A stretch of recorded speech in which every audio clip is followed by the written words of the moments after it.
evening. If you all could find a seat, we're ready to go. How's the volume in the back of the room? A little louder?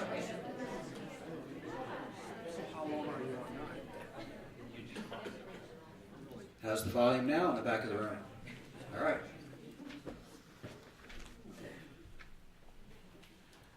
Well, good evening. My name is Harry Moran. I'm the chair of the board of directors of Sustainable Saratoga, and it's really my pleasure to welcome you here this evening. It's really gratifying to see such a large crowd here again tonight on the second night of our back-to-back forums. Out of curiosity, by a quick show of hands, how many of you were with us last night? Wow. That says a lot. Thank you. Really, thank you for being here. I think we might actually have a special gold star for you at the registration desk. Seriously, thanks so much for taking the time to be active in important issues like this. This kind of civic engagement is really a big part of what makes this community so special. I'd like to extend a special welcome this evening to our city officials who are here with us, starting with Mayor Joanne Jacobson. Thank you.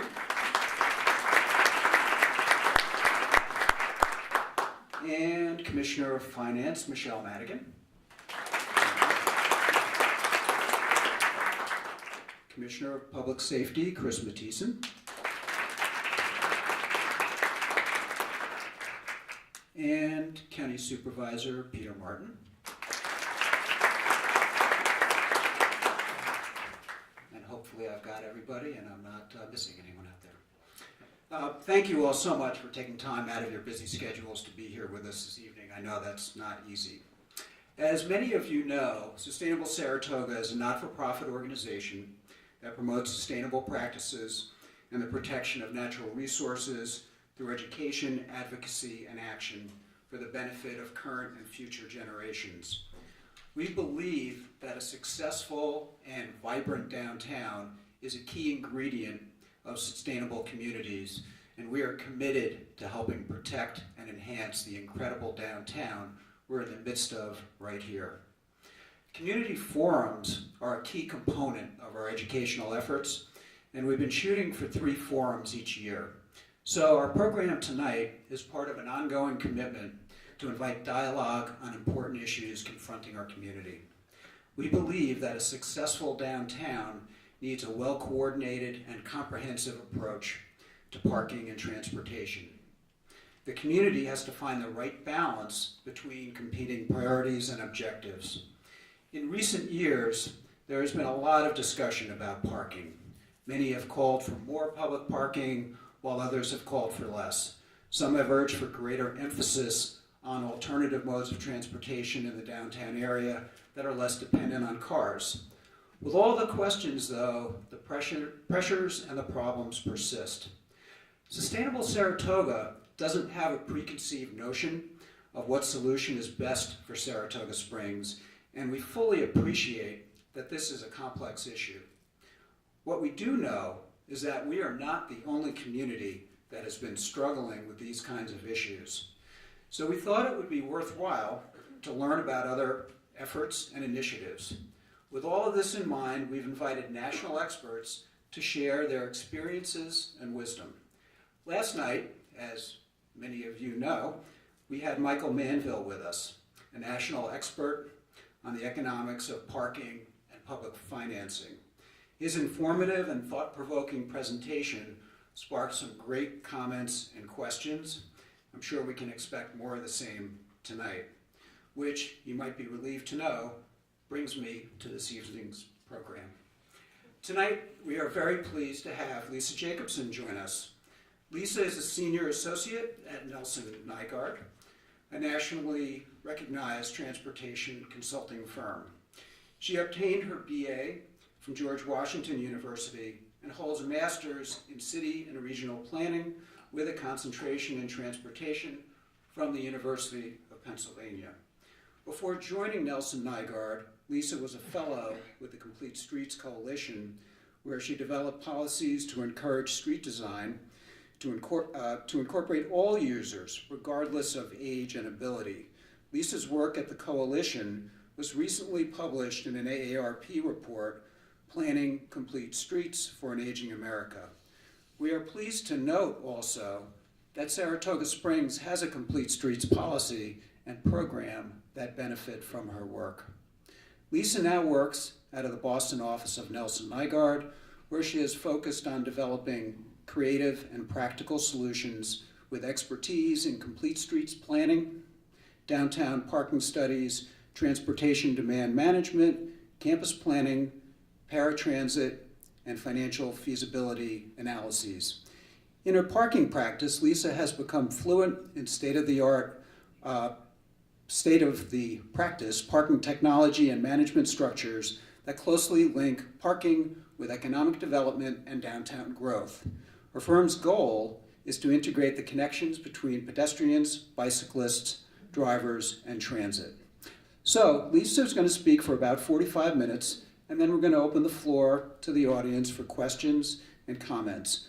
We are, as you can see, videotaping the program again here tonight, and hope to make it available on our website very soon. Actually, I believe that last night's program is already up on our YouTube channel, which you can access through sustainablesaratoga.org. So without any further discussion, please help me welcome Lisa Jacobson.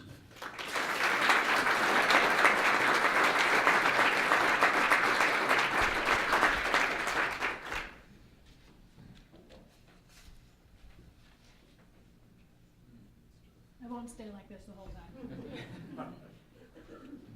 you want to start with that? So how many people drove here and parked here at the library tonight?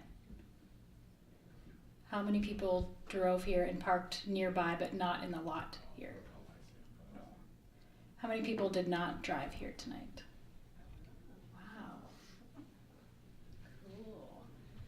I think working on parking projects across the country, it's never just all about parking. There's always other factors, in particular transit, walking and biking, as Harry mentioned. And that is the most fascinating piece to me, is understanding how all of these modes mix together.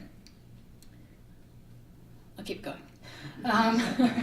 So parking, though, interests me the most because I think it's the most complicated. And we're working on a parking project in Hartford right now. And the director of the parking authority there is actually a rocket scientist. And he said to me once in a meeting that parking is more challenging than rocket science, which I thought was great. And it's really complicated. There's a lot of different factors. It's not easy to really figure out, and there's never that great solution. As a consultant, I would love to go to communities across this country and be able to fix all of their parking problems, but it's really not as easy as that. It always ends up being a whole mix of solutions that work together to try and achieve our goals. So it's challenging, it's complicated. I was so happy to spend the day here today, welcomed by the city and the business community, and of course Sustainable Saratoga. And when I was walking around town, I took a couple of pictures of things that I was noticing around town. These oval green parking signs that point people to where they want to go. Some of these destination signs saying, hey, come shop down this side street, come down this way. Parking facilities, some garages, some of them more attractive than others. Some of them you wouldn't even know, is this a public garage? Is this a private garage? Where do I enter? Where do I exit? Maybe some lack of signage some places. And some of these decks were quite full, and other ones not as much. Really can show how demand is different across different parts of downtown. Some signs where I kind of questioned, what does this mean? Is this for residents? Is this for commuters? What does this mean? Can I stay here for 48 hours in this spot and then move to the spot next to it? I'm not sure. And then similar here, I'm from out of town. Does this 2-hour regulation apply on Saturdays and Sundays? Just opens up a lot of questions when looking at some of the signage. And then of course signage gets even more complicated sometimes. I joke sometimes in some communities you really need a legal degree. And then some of the signage makes very fair points, and this is the law. But is this the type of message we want to send to our customers and our visitors that are coming here on our first day? Maybe we could be a little bit more welcoming. And then there's some really cool things going on. So Some parking is used by employees during the day and is open to the public at night. And that's really cool. You don't see that everywhere, so kudos for a lot of the good things you're doing. Another great thing about Saratoga is the walkability. Can you walk across the entire city? Maybe not, but there's some real great pedestrian spaces here. Some of them could be maintained a little bit more and maybe better connected. Some of our alleyway streets and some of our roadways, to me, are a little bit daunting. I'm an able-bodied person, but it's tough to cross some of these long roadways. But we do it. Got to get from one side to the other. And then someone sent me this photo. Does anyone know where this is in Saratoga? A colleague said, "Oh, you're going to Saratoga Springs? I have this great photo." And I loved this so much. And it really speaks to when we think about parking, we get really fired up. Parking is really political. Parking is really personal. It's one of the hardest things to change in communities because it can have such an important impact. And there can never be enough parking. I was saying earlier today, the city of Atlanta has widened their highways over and over and over again, 8 and 10 lanes in each direction, and there's still traffic congestions. It's still full. They cannot build their way out of it. When parking is free, like some of these highways, it's really hard or almost impossible to build our way out of it. That is not the only solution, so that's really what I'm going to focus on tonight. But for years, downtowns, especially when the shopping malls have opened, have played to our competitors' strengths, offering free parking, incentives to come downtown. But really, our downtowns are quite different than shopping malls. There's a limited amount of land, and we need to think carefully about how should we use this limited resource in our downtowns. And when we really think about how much space parking takes up, it's quite amazing. Parking uses a lot of land, and I know we don't have zoning minimums in downtown Saratoga, but many communities do, and often the zoning code requires more space for parking than they do for the actual uses. And a lot of communities have more parking than they think. It might not be right in front of the front door of where you want to go. It might be around the corner. It might be signed that this space is for Joe and space 126 is reserved 24/7, but often there's more parking than we think. And you all that live here probably know of those kind of secret spaces that you can use either after hours or kind of tucked away somewhere. But as a visitor, I don't see those and I don't know that. So it gets really frustrating. It really does. Excuse me. So what I'm going to go through tonight are 5 myths. I'm going to bust these 5 myths. Often I find when I'm at a conference or a talk like this, I really only remember a couple of things anyway, so I figured I would boil it down for you, and I'm going to go through each of these one by one and bust these parking myths. So the first one is that more parking attracts more customers. So as I was saying, many communities come to us, they don't know what to do, they need more parking supply. This is Portsmouth, New Hampshire. This is the garage right smack in the middle of town, and they say, nobody can find a space, we need to build more parking. So they're looking at all these surface lots, where can we build another deck? Maybe over here or over here. And we said, wait a minute, let's look at what you have. And it turns out that the top 2 levels of their deck that they spent a lot of money on were actually sitting empty. Is this working? Yes. Does it sound okay? Yeah. All right. Stuck behind there. So we looked at the data, showed the perception of parking, where you want to go right in front of a storefront. It's hard. These colors on this map, the pinks and the reds, are showing that each of these blocks and each of these parking garages or lots are more than 90% full. It means you really can't find a space there. But in the center of town is this parking garage that has levels of parking that's empty. So building more supply here, introducing more curbside space is almost impossible, but meanwhile, people still couldn't find a place to park. What we did in Portsmouth is lowered the prices in some places and increased the prices in others to incentivize people to think about where they're parking. Another example is in Salem, Massachusetts. I'd say Salem is actually kind of an interesting comparable city to Saratoga. There's some real seasonal changes there. October is extremely busy in Salem and a lot of fun. Salem is interesting because they had so many parking regulations, so many signs, all over the place. There were some blocks in Salem where there were 7 different regulations on one block. So to look at all those signs and to understand where you could and couldn't park was near impossible. Meanwhile, people could not find a place to park. And Salem said, okay, we're going to provide more supply. And they added this remote parking in a couple different areas of town. But people weren't using it. They spent all this money building this remote parking, nobody was using it. It was a few blocks away from the core, but no one was going there. Why weren't they going there? Well, on-street was priced pretty cheap, and off-street was priced a lot higher.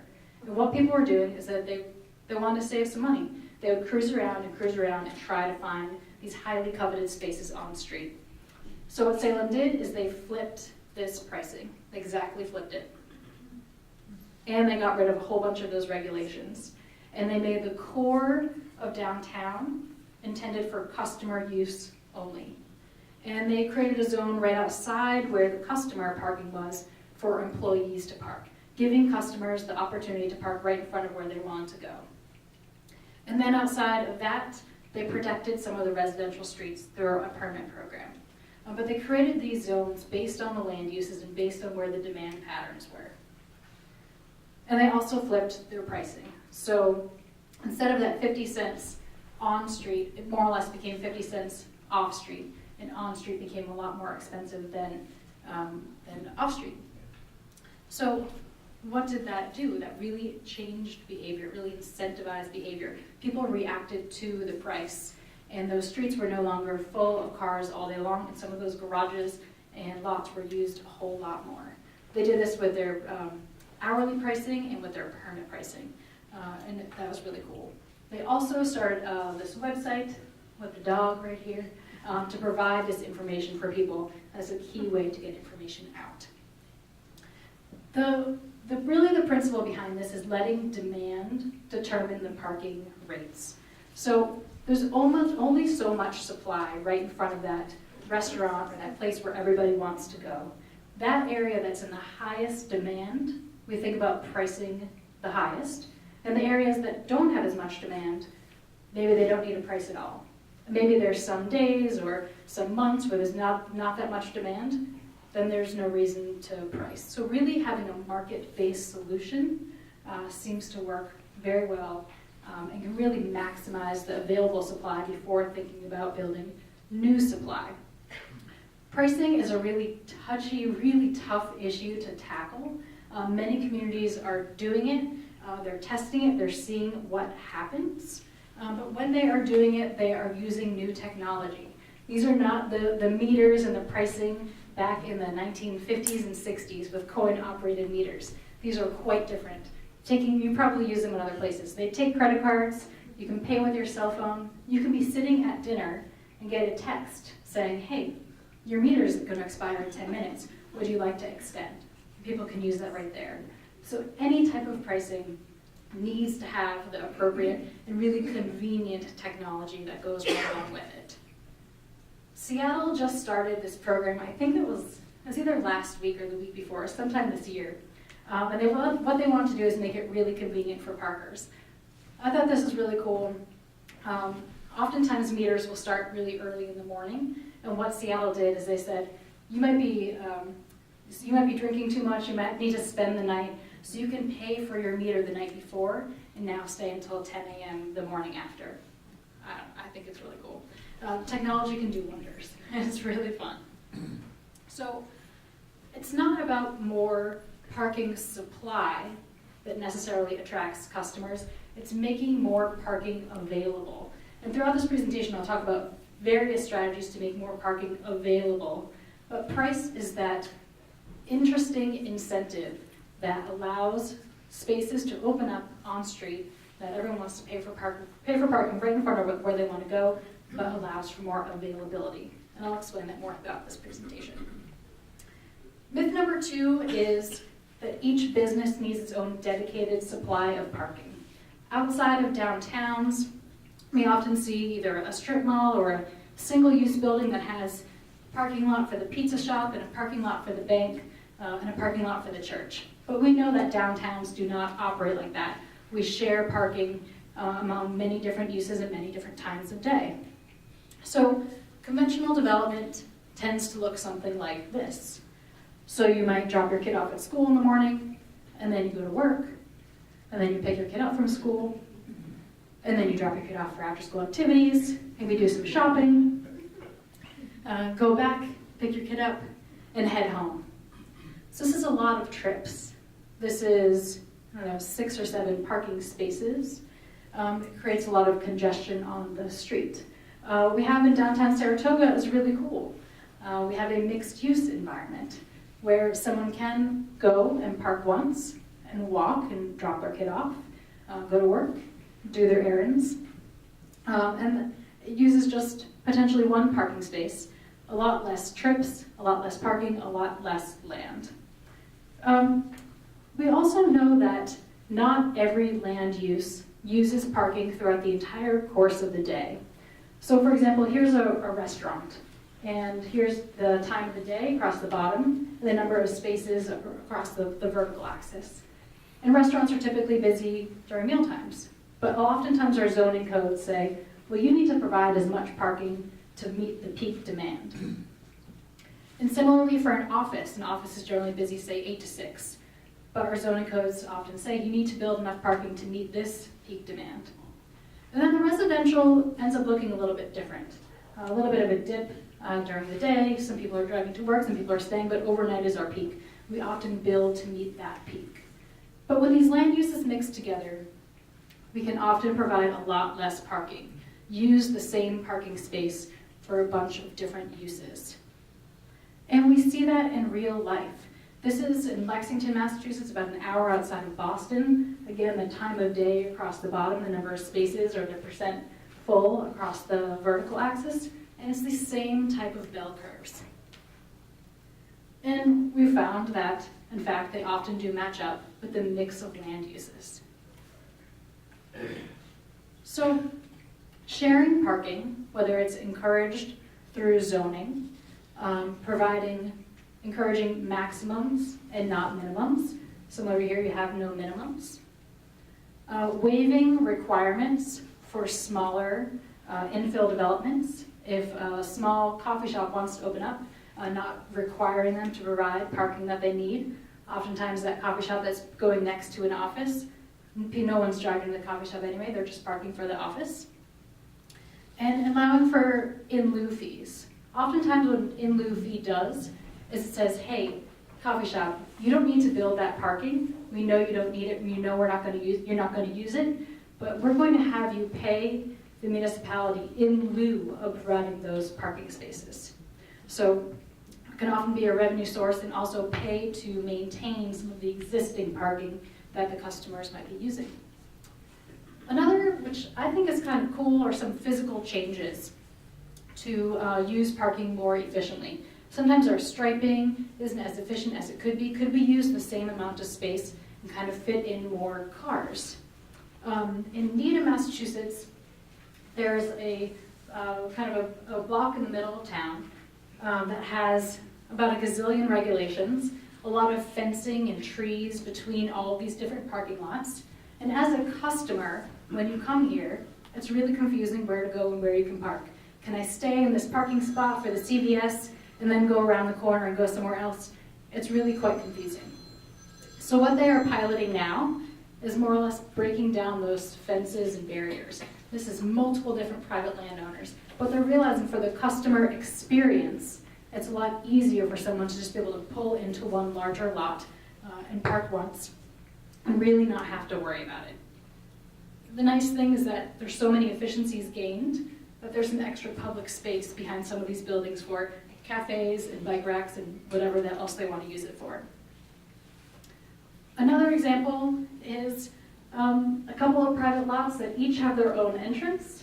So 3 curb cuts in the street and all different parking regulations. But when they're combined, The landowners are actually talking about this week, leasing each other's land and combining it into one lot. It makes for an easier user experience. It's easier to pull in and see one regulation and not a bunch of signs that say reserved for this shop and reserved for this shop and reserved for this shop, making it a lot more simple. In Lexington, Massachusetts, again, very similar. These lots in the box, the darker colors means that some of these lots were more than 100% full. They were full all day long. And other ones, these lots right next door, were empty. And that is so frustrating as a customer, as a consumer, who's actually behind the library, to go and not be able to park in some of these other lots, but meanwhile where you want to go is totally full. So they worked together. This is 7 different landowners with seven different parking lots. And this is just a sketch of it, but they worked to combine these lots into one, a lot more easy for the user experience. So every business does not need its own dedicated supply of parking. Having a mix of uses like you all have here is so cool. It offers so much opportunity to use one space for multiple uses. So myth busted. Myth number 3 is a tough one.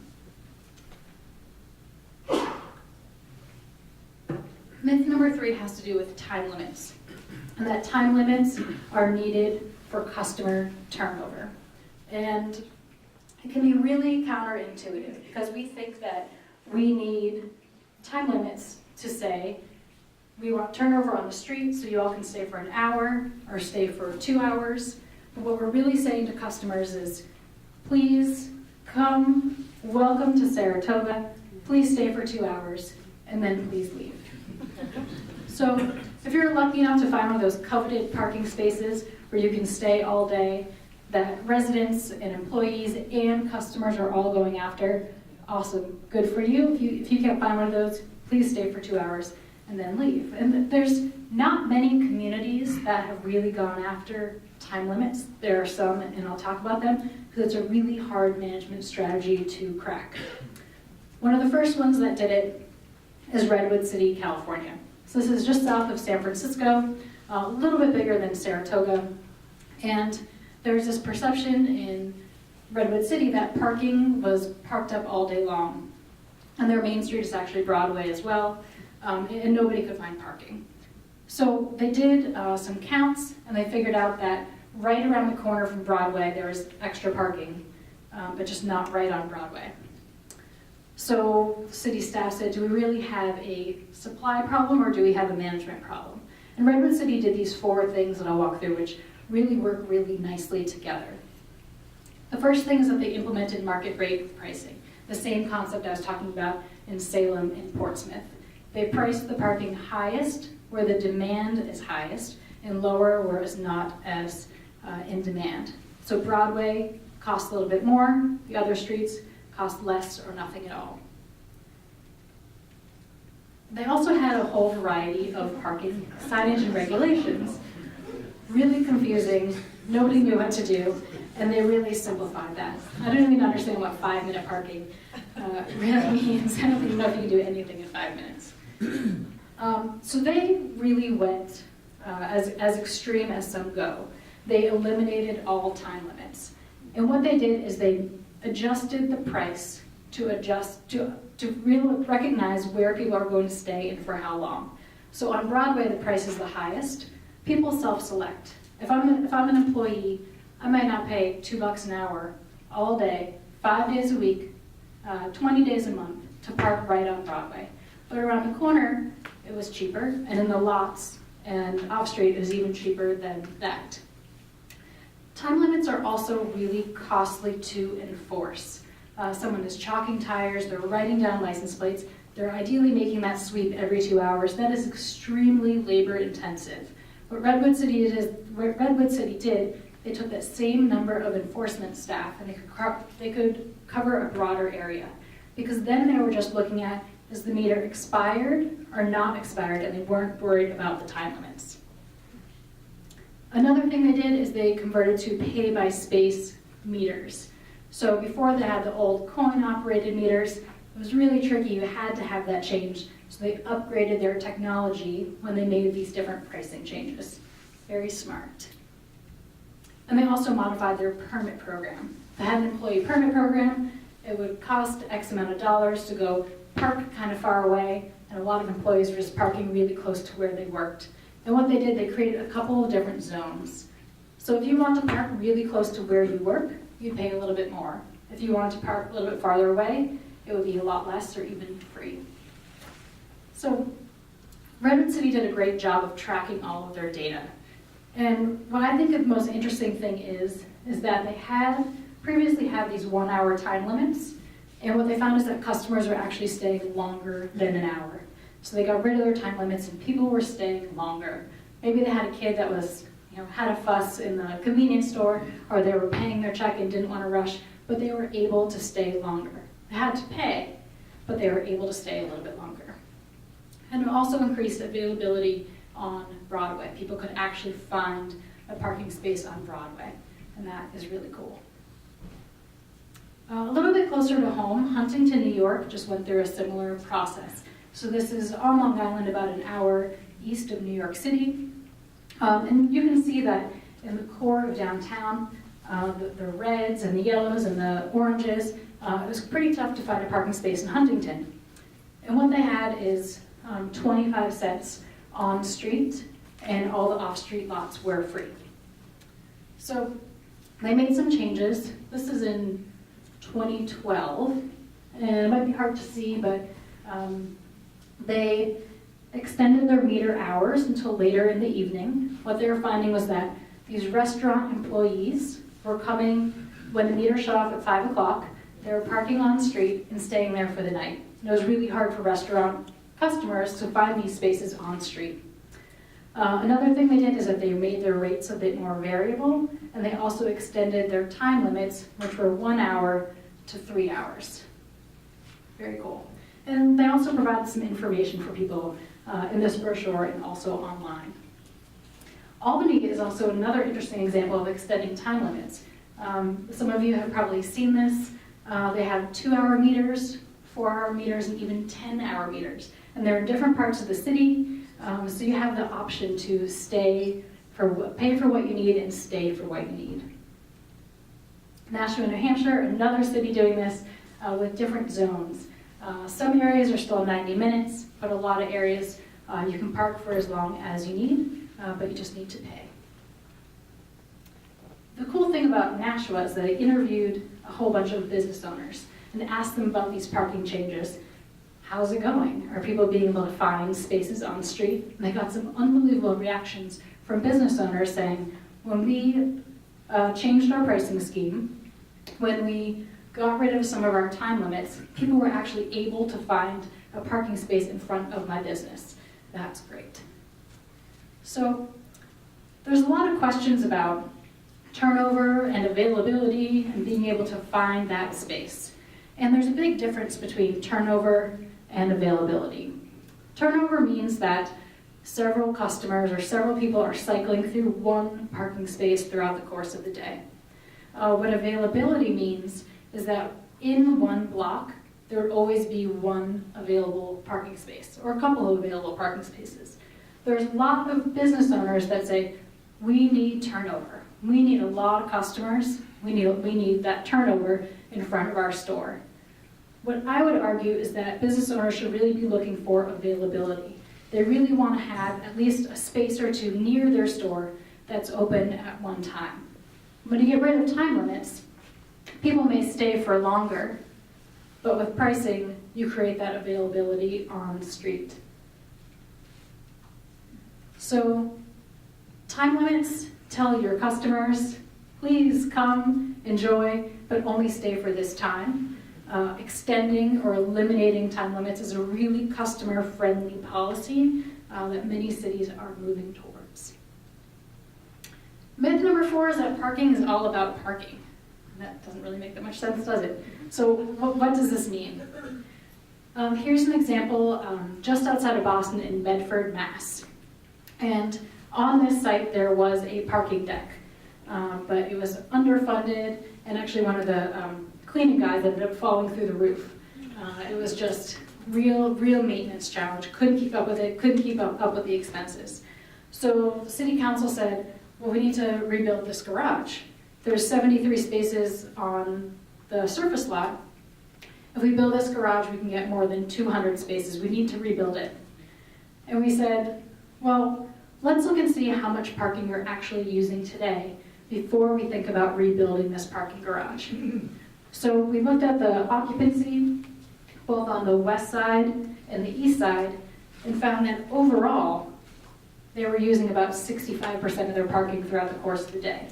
But we looked at the west side, and then at the east side, there's an interesting difference.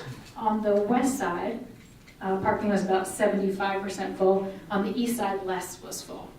So what was preventing people from parking on the east side and going to the west side, or just parking on the east side in general? And the square in the middle of Medford Square, we found was a really big barrier. Very typical New England, really hard to cross. Took pedestrians a couple of minutes to be able to cross this one intersection. Wasn't safe and a lot of traffic. What we started thinking about was, well, what if you kind of redesigned this intersection? What if you added some bulb outs? What if you slowed cars down a little bit? What if you simplified it a bit? And what that did is it made the pedestrian crossing a lot shorter through this intersection, meaning that people could walk in 5 minutes. They could access a lot more parking. So before, that's how much parking is available when you walk 5 minutes from the square. When you minimize the delay through this intersection, you could get a lot more parking. In fact, almost as much parking as a garage. So when thinking about space and where people are parking and why, a big factor about where they choose to park is when I get out of my car, I am then a pedestrian. And I need to be able to walk to where I need to go. What is that walk like? Am I walking through nice public spaces? Is there lighting? How are the sidewalks? What am I looking at on my right and my left? And this intersection redesign, they are engineering now and working on to see what a big impact it might make in terms of accessing parking. The parking garage, to add that number of spaces on top of the lot, is about $7.5 million, whereas an intersection redesign where you can really get that same number of spaces, better utilizing the spaces that exist, obviously costs a lot less. There's many streetscape improvements, walking improvements, that can really improve the parking atmosphere. Parking is not just about parking. All these different streetscape ideas make a really big difference. Things as simple as walking across and coming in and out of this type of lot, really not that attractive. Adding some street trees, some signage, some bulb outs, makes it a place where you actually want to be. In Pittsfield, Mass, we found that parking was not just about parking there, it was actually about getting people to know where the parking is. They would pull up to these facilities and had no idea, where do I go? And similar in Hudson, Mass, their lots weren't named anything. We did a survey at an open house and asked people to tell us what each of the public lots was called. And everyone had all different names for them. It's the lot behind the CVS, or it's the lot behind the coffee shop, or it's the rail trail lot. Just kind of, there was no way to tell people where to go because a lot of these lots were not named. It wasn't a parking supply issue, it was an information issue. Having great signage can go a long way. So parking isn't just about parking. Often if the walk is nice enough, if it's bright enough, people don't mind doing it. It's about being convenient. And our fifth myth is about parking pricing hurting business. There's competition out there. There's shopping malls. There's other places where parking is free. And I think Mike talked a little bit about Pasadena last night, which is a classic case study on parking pricing. Pasadena was not doing that well. Buildings were falling down. It was an era of urban renewal, and they knocked down all this old stuff and they put up all this really beautiful new stuff. That was sarcastic. But what they did in their old part of town, when they recognized what a treat and what value the old part of town had, They wanted to raise some revenue to be able to protect it. And what they did is they created a parking benefit district. And they said all money raised in this district, all money generated from the meters, is going to stay in this district. And we're going to let people know that when you pay this meter, this money is going to stay here in Old Pasadena. And what they're able to do with that parking revenue is improve alleys that look like this to look more like this, and the trees that were ripping up the sidewalks, they made great improvements to those. And some of the old facades, they were able to use facade improvement program and improve these facades and attract businesses. They've been doing this for a long time. It's one of those great examples out there. I'm going to keep going, lack of time. There's many other communities that have done this as well. I thought an interesting place that has also been doing this since the 70s is Boulder, Colorado. They took a little bit of a different approach. They have an authority in Boulder. What they do is they collect all of the parking revenues and they use it to fund transportation improvements. They give free transit passes to city employees. They give discounted transit passes to downtown employees. They fund bike infrastructure, bike lockers. They use their parking revenues to invest in a multimodal downtown. And as Colorado goes and as Boulder goes, they really stand out as a place that does in fact have a very multimodal downtown. This type of mode split, how people get to work, only about 35% of people in Boulder, Colorado, no rail system, just buses. That's a lot of people that are not driving to work alone. That's a lot fewer parking spaces that are used for employees in town and a lot more for customers and visitors. Ventura, California also has a parking benefit district on a bit of a smaller scale. And what they decided to do with their parking revenues is fund free downtown Wi-Fi. I said, what do people want? What can we do with the parking revenues generated here? We're going to give people what they want just for downtown. Another example is in Wareham, Mass. This is a coastal community, and they have this pier downtown that is, or on their beach that is literally falling down. And they are using their parking revenues to fund this pier, to rebuild it, move the parking right up the street, and have some restaurants and activity right on the beach. So parking pricing doesn't necessarily hurt businesses. A lack of investment or a poor environment can hurt businesses. But when we really think about what creative ideas there are out there to use for parking revenues, the limits are endless. I think it's a really interesting idea, piloted so long ago in the 70s. So I talked a lot about parking pricing tonight, but I want to emphasize that parking pricing should only happen when the demand is there. When there's no demand, you use other regulations, other means, time limits, enforcement, other things. Pricing should be exactly reactive to demand. City of Philadelphia just did this. They were realizing that their downtown shops were really quiet on Wednesday night. So they turned off their meters on Wednesday night and they have free parking on Wednesday night. Pretty cool. There's a lot of parking resources out there. I just talked about a couple of I think, really interesting examples, but there's a ton to read out there.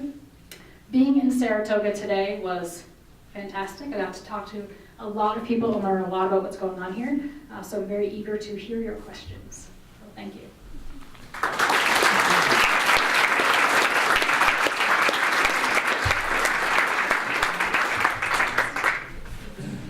Thank you, Lisa. Great stuff, a lot to think about. So we have quite a bit of time built in now for you, for your questions, comments, and discussion. So I'd like to, I see a first customer right over here. Whatever you're comfortable with. Hi. First, I just want to thank you for a wonderful, clear, and very informative presentation, and also to thank Saratoga for hosting this event. I have a question that's kind of specific to the dynamics in Saratoga Springs, specifically the fact that we're a tourist town with a very successful tourist economy. And I think that under some circumstances, it sometimes results in a vibe around here that we can pursue projects that not only blatantly fly in the face of everything you just said in your presentation, and initiatives that also fly in the face of anyone who's taken an introductory urban planning course. And I think sometimes that's motivated by the fact that we have a confidence in our tourist economy that's sort of based on the fact that every summer we have a racetrack, people come back here, and it's busy. But if you actually look at the state of horse racing in the United States nationwide, it's suffered precipitous declines over the past several decades. And I think it's an undeniable fact that it's mixed-use functionality, walkability, and historical preservation that are also a part of what's buoyed the popularity of Saratoga's tourist economy and the racetrack. And if we pursue parking initiatives that butcher the fabric of our downtown's continuity and fly in the face of basic urban planning principles, then we might end up turning significant portions of our own city and perhaps the city itself into a victim of its own economic success. And I just wanted to get your comment on that and see if you had anything to say about it. Thanks. I can't comment on horse racing and horse tracks, so I'm going to put that out there. But what I can say is that downtown land is extremely valuable, and there's a lot of different competing demands for downtown land. And parking is one of them. But there's also new development, there's existing development, there's continuing to build on existing development. What I would say for Saratoga is to think very carefully about each and every development parcel you have left and think about in the future how they may connect, how they connect to the existing really interesting historic urban fabric that you have here, and think about what those uses will look like in 100 years, because they will be here for 100 years. There are very few communities across the country that are building just single store or single use parking structures. Many of them are wrapped with ground floor retail uses, they're wrapped with residential, they have some other draw to the facility that isn't just parking. There's really interesting models across the country that have taken even parts of parking structures that have been built but aren't needed anymore and are converting those parking structures into residential units. So there's some really creative thinking out there. And with not limitless land left, I would think very carefully about how each of those parcels are planned. Thank you. Our next lucky contestant. Thank you. You had talked about market pricing, so the higher demand areas versus the lower demand areas, and I was wondering how do you determine what the high priority or high demand parking areas are beyond just gut instinct, I guess? Data is a really important piece of making any type of parking decision. National standard, in a sense, is saying that you'd want one empty space per block. And you would start pricing on-street parking appropriately to achieve that availability goal. It's not about we're going to charge 50 cents or $1. It's not about the revenue. It's achieving an availability goal. So using hard data to understand that, if your block is parked up 100% now, what is the rate you could charge to have some available parking on that one block? And that's different in every community. It's different potentially during different seasons. And that also works really closely in concert with what's going on off-street. So for example, that Salem case, where the on-street parking was priced much lower than the off-street, people are going to flock to that on-street parking all day long. But understanding that relationship of price and demand in certain areas can make a world of a difference to have those available parking spaces. It takes a lot of data.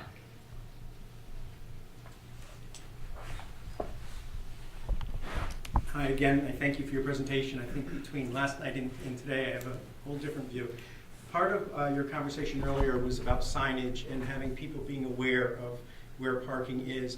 Do you see with the new technology, because I know it exists for bicycles, if I go to Montreal, I can take my smartphone out, I see an app, it tells me, oh, a block from here I can leave this bike, 2 blocks from here there's a bike available, etc. Do you see that kind of technology being used? And on top of that, I live about a block from one of the new parking tiers, and you have to go into the tier, you have to drive up and go around the loop to find out if there's a parking.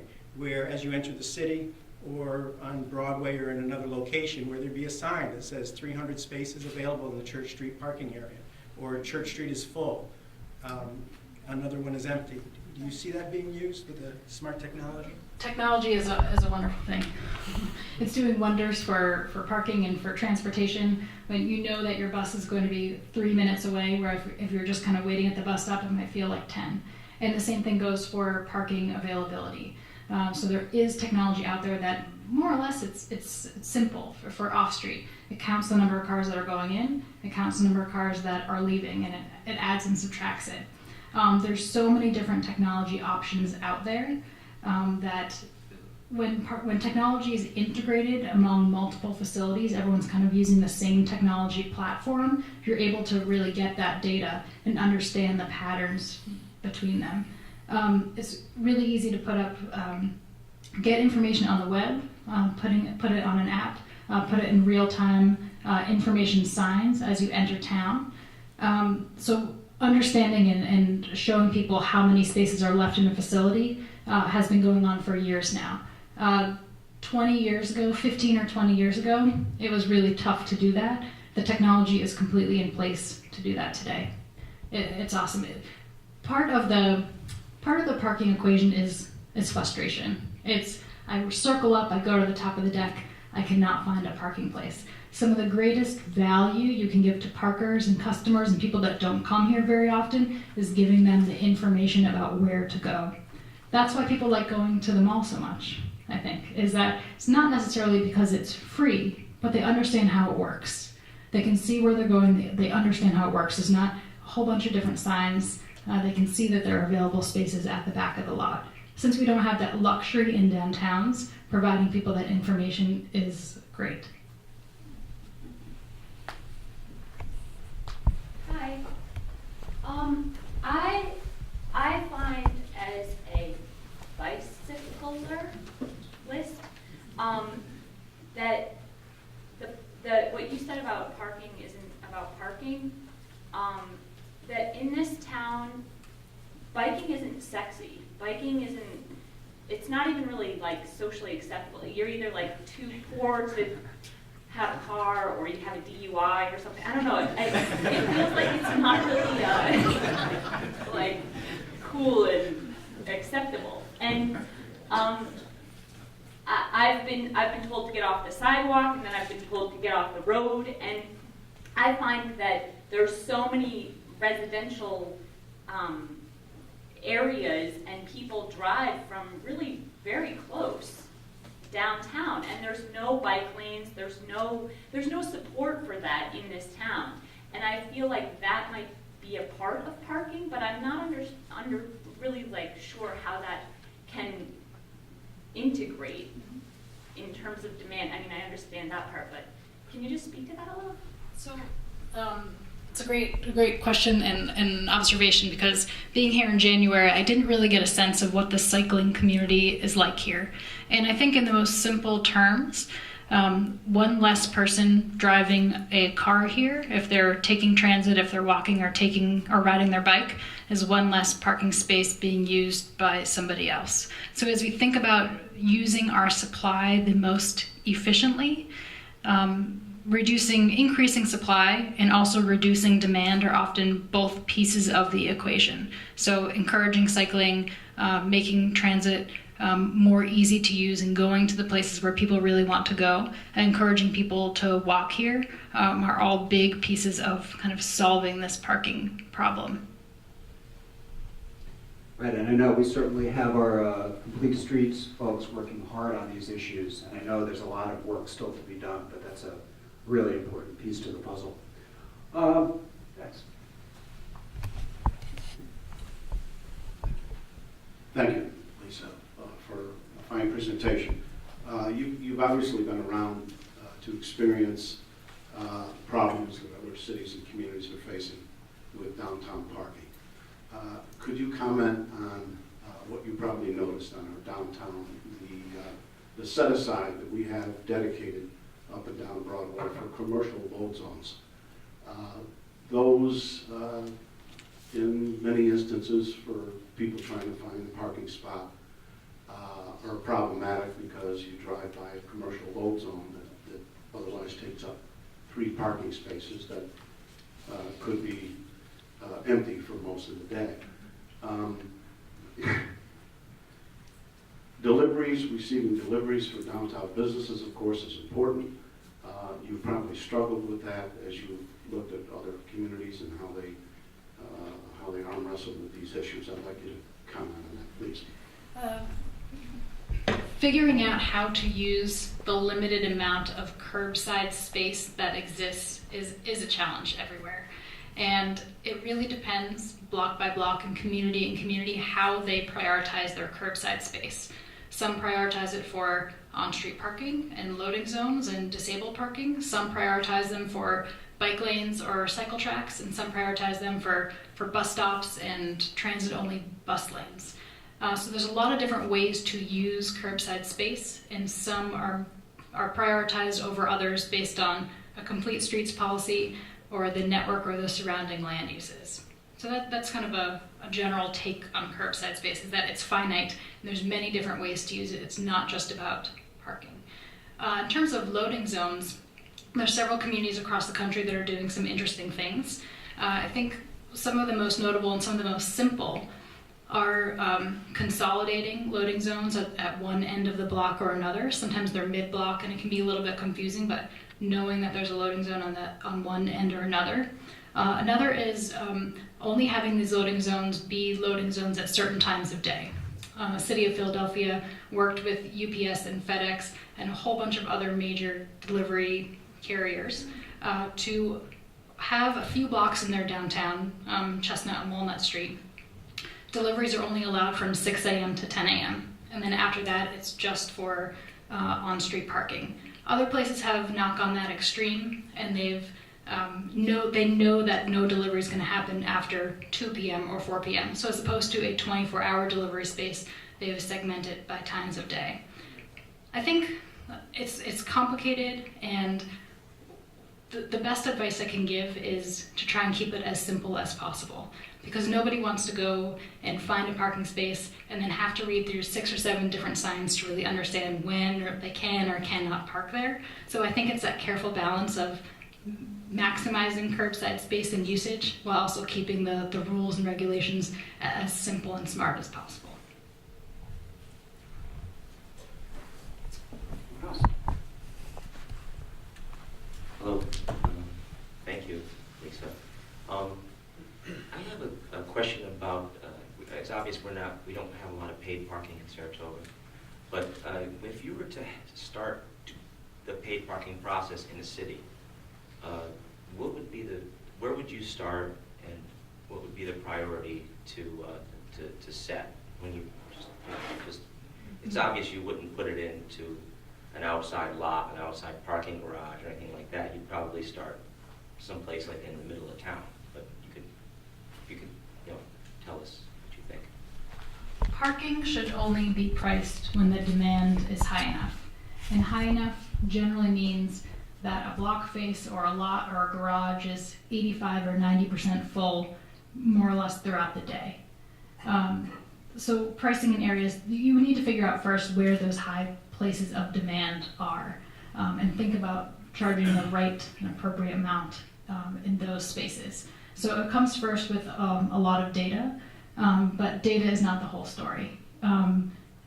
Communication and outreach, that brochure that Huntington had, very simple but really effective. Flyering cars, getting the brand out there is really important to start educating people on what pricing might do. You don't price to increase revenue. That is not the reason to price parking. You can find revenue in other ways. Might be harder than that, but there is revenue in other places. The reason you start pricing for parking is to increase availability, customer availability. And customers generally don't mind paying just a little bit if it's really easy to do it and if they can find a parking space.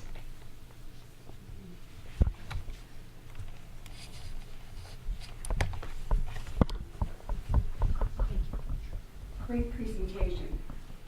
This is reminding me of a situation that occurs during the track season where we take one of our free public lots and we allow it to be used as a fundraiser for a particular group of people. And I, for one, think, wow, this is our peak season and we are taking away free parking that residents know is there, but also all of the tourists that are here that are dying for a place to park now have to pay to go into this lot. And I know that I have seen the lot empty. They'll put up a sign after 4 p.m. You have to pay to park here, and there's some student or whatever who stands out there and monitors the people going in and out. And I found that to be very frustrating as a resident, but wonder what our tourists would think of that as well. I thought it was a different situation when we had a parking lot that was not available to the public, that was allowed to be turned into a fundraising parking lot. I didn't see a problem with that, but it seemed to me that in our peak racing season taking free parking and turning it into a fundraiser was not a really great idea. Can you talk about that? I think that whether it's an event scenario or an event situation or not an event time, having options across the board is really important. So some lots or garages might be priced, but having one that's either really, really cheap or free that's around the corner and letting people know that, hey, it's free around the corner is really important. Offering people choice on where to park rather than having kind of this flat system of everybody must pay $10 because it's an event night is not exactly fair. But having that kind of tiered pricing system as opposed to flat can really offer some option to people, so you just don't have to go to this one particular place and pay this one particular price. It's making it sound a bit simple. But there's another part of parking that we haven't entered into either night, and that's the punitive side, being cited for improper parking too long. And I understand very much the market forces in what we'll say affirmative parking, but I'm thinking about the negative type parking where you have to set some sort of a scale in terms of making it unprofitable to have a parking ticket. An example would be if you had $2 an hour parking downtown, but a parking ticket was only $30 or $40, some person who's going to spend 10, 15 hours, be cheaper just park the car there and pay the ticket later. And usually we only have a one-size-fits-all on parking tickets. We don't look for how long you've been illegal, and we don't look at where you've been illegal. I'm just wondering, could that also end up being tiered and have different penalties in order to have the control, let's say supplement the control that the affirmative parking fee does? Two thoughts on enforcement. Now, one is that yes, there are many communities that have a progressive enforcement fine scale, meaning that in some communities, and I think this is a great idea, is that your first ticket you get every year is free. You didn't understand the sign, you haven't been here before, first ticket of the year, get out of jail free. Sorry you didn't get it, or whatever happened. You were late 5 minutes, and you were there for 2 hours and 5 minutes. After that kind of get out of jail free, some communities are starting with progressive pricing. So your first ticket after that could be $30, your ticket after that might be $40, and the fine scale gets progressively worse to really target some of these repeat offenders. So that's one way of kind of going after those repeat offenders. Another way is to kind of think not so much about the enforcement stick, but instead focus on incentives or the carrot. So giving people the opportunity to stay as long as they wish, but they have to pay for it. So instead of raising a lot of revenue from the citations and fees and fines, instead raising money from the people that are paying the meter, giving them the opportunity to pay and stay a little bit longer, rather than slapping them with a ticket. In terms of tourism and visitors and kind of having a customer first policy, I would much rather have to pay the $30 up front rather than wait and kind of check my watch and wonder if I'm going to get a ticket if I'm staying too long and I want to stay later at dinner. Thank you. Anybody else? So did you get a ticket today? I don't know. You don't know yet? I'm trying to get a ticket today. We'll see what happens. Yes, exactly. Testing the system. Is it? Just a comment.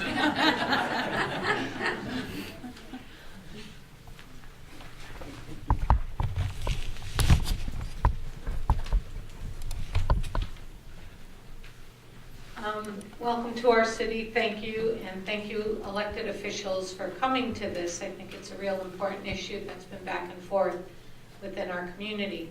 I live in a neighborhood in Saratoga that has paid parking for 7 weeks out of the year.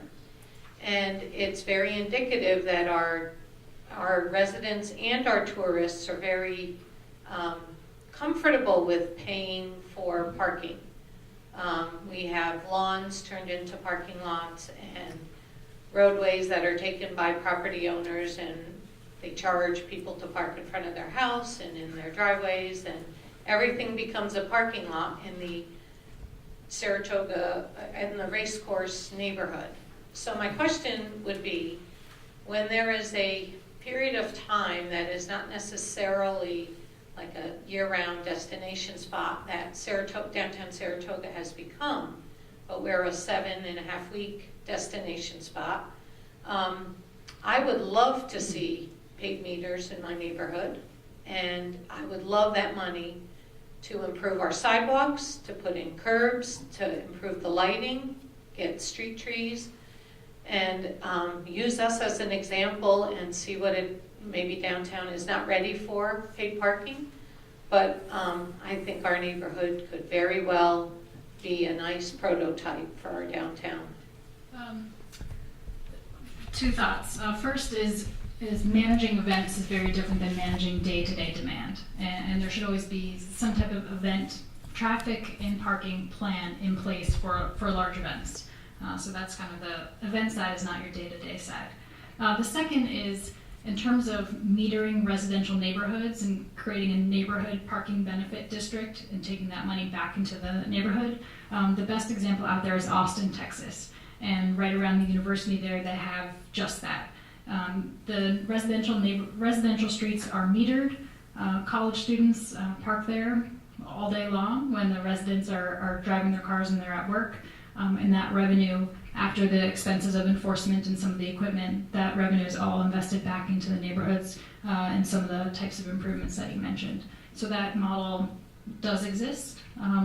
It can be quite controversial and can vary block by block, but certainly an interesting example to take that downtown case and apply it to some neighborhoods. So we have time for a few more questions. Hi, very, very good talk. Last night they talked about, the speaker talked about how you can have a lower rate for residents and a higher rate for tourists. And I think I'd be curious, as he didn't really have specifics how we could implement such a program. It's hard to, if you have pass or something you put into your electronic meter, you could pass that to somebody else. I mean, how do they do that in other cities where it's been successful? Because I think that's the only way, one of the only ways we may sell it here in Saratoga is to give the residents some kind of a benefit, because there's such a resistance to this paid parking over many, many years of having no parking fees. There's actually something I didn't mention that I should have that works really well for residents in a very short term, is that there are several communities where they allow either 15 minutes or 30 minutes of parking on street for free. So you're pulling up, you got to run into the ATM, or you're picking up a slice of pizza, and you don't want to take the time for this short errand to have to go over to the meter and pay the meter. And I think that's an excellent customer service, and that might work really well for residents that are coming through town that just have that really quick errand. I don't want to get out my wallet, it takes too much time, you're just in and out. So that, I think, is one thing that could be really interesting to help for resident parking. In terms of having a different rate for residents, The only places I've heard of are a few small cities in California that are doing just that. And what they do is they have, it's like a parking card. So people typically put their credit card into the meter, and it's more or less a debit card. And you can use that card, and it gives you a different type of rate when using that card in the meter. So taking advantage of some of the technology that exists can really help a lot with different types of rates. Another way to do it, and I'm not sure if anyone is doing this yet, is paying by license plate. A lot of communities are using paying by license plate. So you park, you walk up to the kiosk, I'm going to stay for 3 hours, and you know how much it costs, and you type in your license plate number. So you don't have a little ticket, there's no space numbers, it's all by license plate. And if license plates were tied to a community, you could be, I assume a lot of this technology, you could be offered a different type of rate. So the technology exists to do a lot of different interesting things. Great point. Is it possible that we are all questioned out? Oh, okay. Get our money's worth.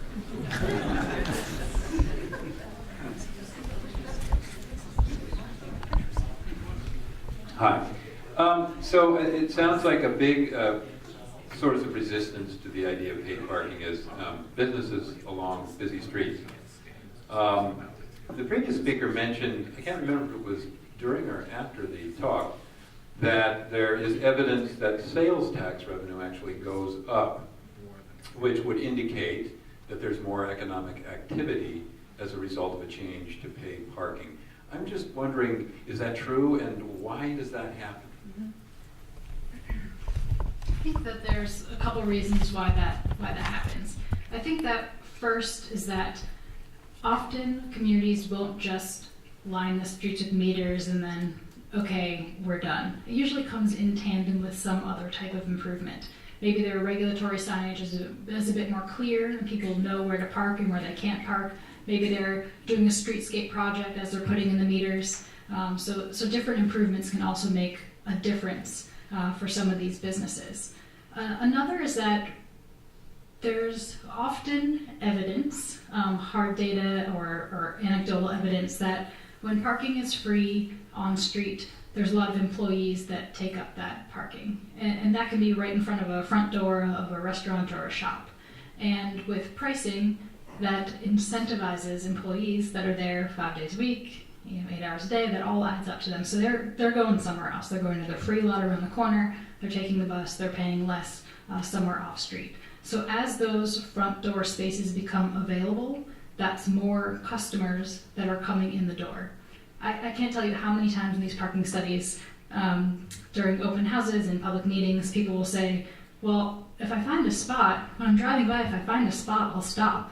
But if I don't find a spot, I'll just keep going. I'll go somewhere else, or I'll come back another day, or whatever it is. And having that available spot can make a world of a difference to bring in a couple more customers. Is there anyone else? Okay. How about we give another big round of applause for the people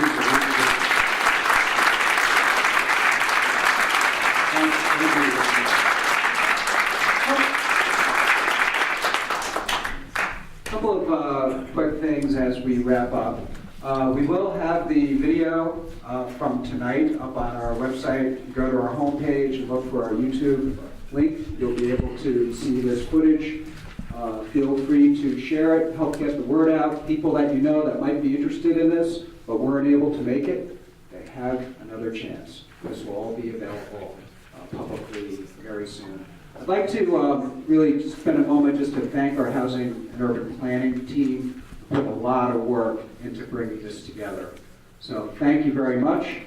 And in particular, I'd like to recognize our consultant, Sam, who is so dedicated to this that he came all the way from Boston to do this, but you'll be relieved to know that he took public transit, so we're staying sustainable.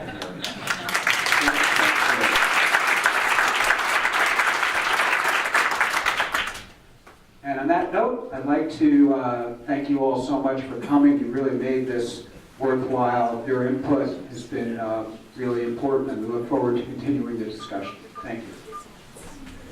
Very good.